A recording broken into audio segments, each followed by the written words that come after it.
అయోధ్య అనే పేరు చాలా మందికి తెలిసే ఉంటుందన్నమాట. రామాయణం మనం చూసుకున్నట్లయితే రామాయణం మొత్తం అయోధ్య చుట్టూ తిరుగుతూ ఉంటుందన్నమాట. అంతేకాకుండా అయోధ్యలో శ్రీరాముడు రాజుగా పరిపాలించేవాడు.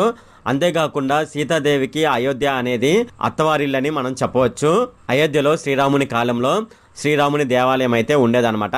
అక్కడ శ్రీరాముని మందిరం పడగొట్టడం జరిగిందనమాట. మళ్ళీ 5 సంవత్సరాల తరువాత మన బీజేపీ భారత జనతా పార్టీ జనవరిలో శ్రీరామ మందిరం అయితే అక్కడ నిర్మించడం జరిగిందనమాట.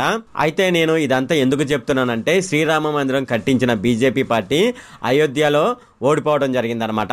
2024 జనరల్ ఎలక్షన్స్ జరిగినాయి కదా, అప్పుడు బీజేపీ పార్టీ అయితే అయోధ్యలో ఓడిపోవడం జరిగింది. మన పురాణ ఇతిహాసాలు చూసుకున్నట్లయితే అయోధ్యలోని ప్రజలు సంతోషంగా ఉండరని ఒక న్యూస్ అయితే ఉందన్నమాట. వాళ్ళు ఎందుకు సంతోషంగా ఉండరంటే సీతాదేవి ఆ కాలంలో వాళ్ళకు శాపం పెట్టిందని ఒక కథ అయితే ఉందన్నమాట. ఇప్పుడు మనం అయోధ్యలో బీజేపీ పార్టీ చిత్తుగా ఓడిపోవడానికి గల కారణం ఏమిటి, అంతేకాకుండా సీతాదేవి అయోధ్య ప్రజలకు ఎందుకు శాపం పెట్టింది, అయోధ్యలోని ప్రజలు ఎందుకు సంతోషంగా ఉండరు అనే విషయాలైతే మనం ఈ వీడియోలో డిస్కస్ చేద్దాము. ఈ వీడియోలోకి వెళ్లే ముందు నాదొక రిక్వెస్ట్ అండి. అదేమిటంటే ఈ వీడియో కనుక మీకు నచ్చినట్లయితే ఇక్కడ క్రిందున్న రెడ్ కలర్ సబ్స్క్రైబ్ బటన్ మీద అయితే ప్రెస్ చేయండి. ఇలా మీరు రెడ్ కలర్ సబ్స్క్రైబ్ బటన్ మీద ప్రెస్ చేయడం వల్ల నేను చేసిన ప్రతి ఇన్ఫర్మేషన్ వీడియో అనేది అందరికంటే ముందు అప్డేట్ రూపంలో మీ మొబైల్కి అయితే చేరిపోతుంది. ఇప్పుడు మనం వీడియోలోకి అయితే వెళ్ళిపోదాం. అయోధ్య అనేది ఉత్తరప్రదేశ్లో ఉందన్నమాట. అయితే లోక్సభ ఎన్నికల ఫలితాల్లో ఉత్తరప్రదేశ్లో బీజేపీకి ఎదురు దెబ్బ తగిలిందని మనం చెప్పవచ్చు. రాష్ట్రంలో మొత్తం 80 సీట్లు లోక్సభ సీట్లు ఉంటే వాటిలో సమాజ్వాదీ పార్టీ 37 సీట్లు, బీజేపీకి 37 సీట్లు, కాంగ్రెస్ పార్టీకి 6 సీట్లు, రాష్ట్రీయ లోక్ దళకి 2 సీట్లు, ఆజాద్ సమాజ్వాదీ పార్టీ కాన్సీరామ్ పార్టీ అంటారు కదా, దానికి 1 సీట్ అయితే రావడం జరిగిందనమాట. ఆప్నా దళ్ ఉంది కదా, అంటే సోనేలాల్ అని అంటారనమాట.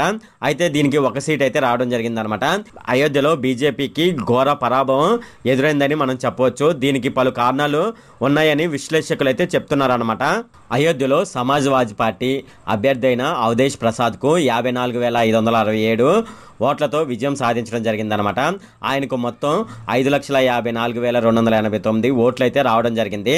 బీజేపీ అభ్యర్థి అయిన లల్లూ సింగ్కు 4,99,722 ఓట్లు అయితే రావడం జరిగింది. బీఎస్పీ అభ్యర్థి సచ్చిదానంద పాండేకు 46,407 ఓట్లతో 3వ స్థానంలో నిలవడం జరిగిందనమాట. అయోధ్యలో రామమందిరం నిర్మించిన బీజేపీ పార్టీ 2024 లోక్సభ ఎన్నికల్లో ఉత్తరప్రదేశ్ నుంచి బీజేపీకి అధికంగా సీట్లు వస్తాయని భావించిందనమాట. అయితే ఈ విషయంలో బీజేపీ అంచనాలు తలకిందులయ్యాయని మనం చెప్పవచ్చు. దీనికి గల కారణాలు ఏమిటని మనం చూసుకున్నట్లయితే అయోధ్యలో పాసి వర్గం అని ఒకటైతే ఉందన్నమాట. మనకు ఆంధ్రప్రదేశ్లో ఎస్సీ ఎస్టీ అనేది ఒక దళిత వర్గం అయితే ఉంది కదా, అలాగే అక్కడ పాసి వర్గం అనేది పెద్ద సంఖ్యలో ఉందన్నమాట. అయోధ్యలో సమాజ్వాదీ పార్టీ తన అభ్యర్థిగా ఈ వర్గానికి చెందిన అవధేష్ ప్రసాద్కు ఎన్నికల బరిలోనైతే నిలవడం జరిగిందనమాట. అయితే అవధేష్ ప్రసాద్ యూపీ రాజకీయాల్లో దళితుల తరపున గొంతు విప్పే ఒక గొప్ప నాయకుడిగా అక్కడ మంచి పేరు సంపాదించడం జరిగిందనమాట. సమాజ్వాదీ పార్టీ అభ్యర్థి అయిన అవధేష్ ప్రసాద్కు అయోధ్య ప్రజల్లో అత్యధిక ఆదరణ ఉందని మనం చెప్పవచ్చు. అంతేకాకుండా ఈయన 9 సార్లు ఎమ్మెల్యేగా అక్కడ ఎన్నికవడం జరిగింది. ఈయన అక్కడ మంత్రిగా కూడా పనిచేయడం జరిగిందనమాట. సమాజ్వాదీ పార్టీ వ్యవస్థాపక సభ్యులలో ఈయన కూడా ఒకరని చెప్పవచ్చు. అయోధ్యలో బీజేపీ అభ్యర్థి అయిన లల్లూ సింగ్ రాజ్యానికి సంబంధించి చేసిన ప్రకటనపై బెడిసి కొట్టిందని మనం చెప్పవచ్చు అనమాట. ఆయన రాజ్యాంగానికి సంబంధించి ఏ వ్యాఖ్యలు చేశారని మనం చూసుకున్నట్లయితే రాజ్యాంగాన్ని మార్చాలంటే మోడీ ప్రభుత్వానికి 400 సీట్లు కావాలని లల్లూ సింగ్ వ్యాఖ్యానించడం జరిగిందనమాట. రాజ్యాంగాన్ని తనకు నచ్చినట్లు బీజేపీ మార్చుకుంటుందని, అలాగే మన దేశాన్ని హిందూ దేశంగా మార్చే అవకాశం ఉందని చాలా మంది అయితే బీజేపీని అక్కడ వ్యతిరేకించడం జరిగిందనమాట. లల్లూ సింగ్ అయోధ్య నుంచి 2 సార్లు ఎంపీగా ఎన్నికవడం జరిగిందనమాట. బీజేపీ ఆయన్ను 3వసారి అభ్యర్థిగా నిలబెట్టడం జరిగింది. అయోధ్య పరిసర ప్రాంతాల్లో అభివృద్ధి అనేది సరిగ్గా చేయకపోవడం వల్ల లల్లూ సింగ్ పై స్థానికులు తీవ్ర ఆగ్రహం అయితే వ్యక్తం చేయడం జరిగింది.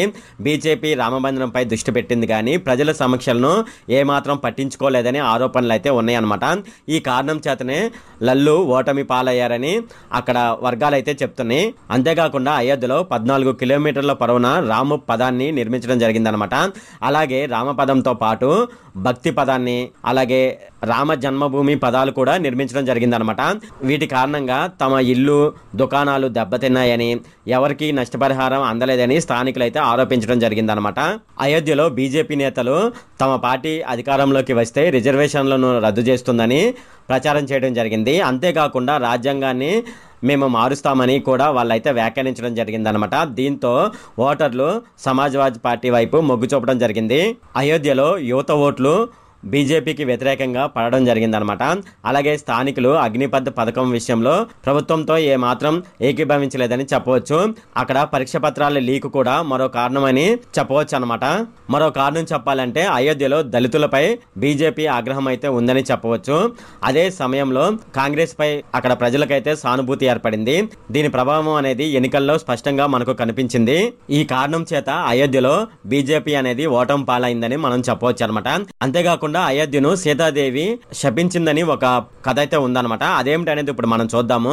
వేదాలు పురాణాల్లో పేర్కొన్నట్లుగా రావణుణ్ణి చంపిన తర్వాత రాముడు తన వనవాసాన్ని ముగించుకొని సీతతో అయోధ్యకి తిరిగి వచ్చిన సమయంలో ఓవైపు రాముడు రాక సందర్భంగా 1000 దీపాలు వెలిగించి సంబరాలు చేసుకుంటుంటే మరోవైపు సీతాదేవిపై అయోధ్యవాసులు అనుమానం వ్యక్తం చేస్తూ నోటికి వచ్చినట్లు ప్రచారం చేశారని టాక్ అయితే ఉందన్నమాట.